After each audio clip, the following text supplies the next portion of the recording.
जिंदगी इत्तेफाक है, कल भी इत्तेफाक थी और आज भी इत्तेफाक है। नमस्कार दोस्तों। इत्तेफाक ये शब्द तो बहुत छोटा सा है, मगर इसके मायने ढूंढने के लिए अगर जाएं तो किसी को भी ये उलझा के रख देता है। हमारी इस कहानी को ही ले लीजिए। शिवानी और ईशानी दोनों की शक्ल एक जैसा होना भी एक इत्तेफाक हो सकता है, हो सकता है।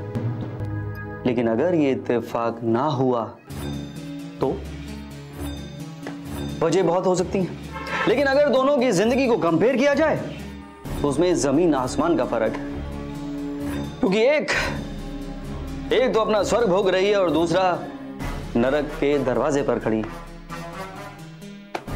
क्या है इसका जवाब? इसका जवाब है ज्योतिष शास्त्र के पास। वो कहता है कि जब इंसान का वक्त बुरा होता है तो इंसान को कुछ भी समझ में नहीं आता। वो जो चाहता है वो कभी होता नहीं, और जो होता है उसे पसंद आता नहीं। That means bad time is what you want is not happening। तो ऐसे में इंसान क्या करे? इसका एक जवाब है कि sometimes no decision is better than bad decision। यानी कभी इंसान कुछ ना भी करे तो वो भी अच्छा है। तो अगर अपने वक्त को जान लेना, उसके हिसाब से अपने आप को मॉड्यूलेट कर लेना या अपने आप को संभाल के रखना, थोड़ा मेडिटेट करना, ऊपर वाले पे यकीन रखना, तो इससे इंसान का मन मजबूत हो जाता है और इंसान गलत फैसले लेने से बच जाता है। और एक पहलू और भी है, क्योंकि लोग ये भी कहते हैं कि आप ये तो कहते हो कि मेडिटेट करो, लेकिन मेडिटेट करने से होता क्या है? क्या बैंक में हमारे जीरो बढ़ जाते हैं? नहीं। मेडिटेशन करने से ये होता है कि आपका मन जो है वो मजबूत हो जाता है। और उससे क्या होता है? उससे ये होता है कि भारतीय ज्योतिष में मन, जिसका कारक चंद्रमा है, 8 ग्रह इसी एक ग्रह को इन्फ्लुएंस करते हैं। और अगर नेगेटिव ग्रह आते हैं तो इंसान परेशान हो जाता है और अजीब सी हरकतें करता है, या अगर आसपास का जो माहौल है वो उसे सपोर्ट नहीं करता, कोई भाग जाता है, कोई टॉर्चर करता है, कोई जॉब छोड़ देता है, किसी का बिजनेस बंद हो जाता है, कोई लोन ले लेता है और फिर वो कहीं का नहीं रहता। That means it's all about negative planets, the influence of negative planets over your mind. लेकिन अगर इंसान स्पिरिचुअल होता है, खुद और खुदा पर यकीन रखता है, तो यकीन मानिए ये जो नेगेटिव प्लेन्स का इन्फ्लुएंस है वो मिनिमाइज हो जाता है। इसका मतलब मेडिटेशन में बहुत ताकत है। तो आप भी आराधना करिए, साधना करिए, विपासना करिए और अपनी जिंदगी में बचने की कोशिश करिए, because that is the only thing you can do. Because सितारों की चाल में, उनके जाल में हर इंसान फंस जाता है, चाहे कोई भी हो। और जिंदगी भी सिक्के की तरह उसके दो पहलू होते हैं, एक अच्छा और एक बुरा।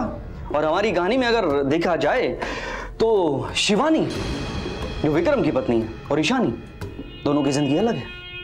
शिवानी विक्रम की पत्नी है और वो गेहूं में घुन की तरह फंस रही है या पिस रही है, और ईशानी जय की पत्नी है जो कि बहुत खुश है, and that is very good. लेकिन इस सब में अगर ये देखा जाए तो ये समझ में नहीं आ रहा है कि विक्रम सच बोल रहा है या फिर ईशानी झूठ बोल रही है। और इन सब में जय, उसका तो कोई कसूर है ही नहीं। वो तो खुद से भी ज्यादा अपनी पत्नी ईशानी को प्यार करता है। लेकिन सब क्यों हो रहा है? ये विपरीत ग्रहों का ही असर है, क्योंकि जब वक्त बुरा होता है तो इंसान को रास्ता नजर नहीं आता, या फिर यूं कहें कि उसे रास्ता दिखाई नहीं देता, क्योंकि रास्ता तो वही होता है। वक्त अच्छा होता है तो रास्ता मिल जाता है या ग्रह उसे रास्ते तक पहुंचा देते हैं, और जब वक्त बुरा होता है तो इंसान चक्कर घन्नी की तरह उसी रास्ते के चारों तरफ घूमता रहता है और फिर वो गुम हो जाता है।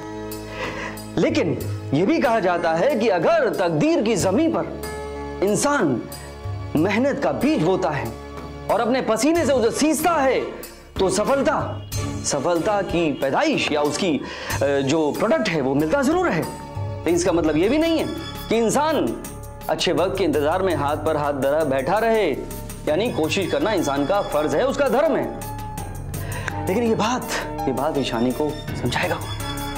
उसके मन से तो विक्रम का डर निकल ही नहीं रहा है। क्या करेगी ईशानी? आइए देखते हैं।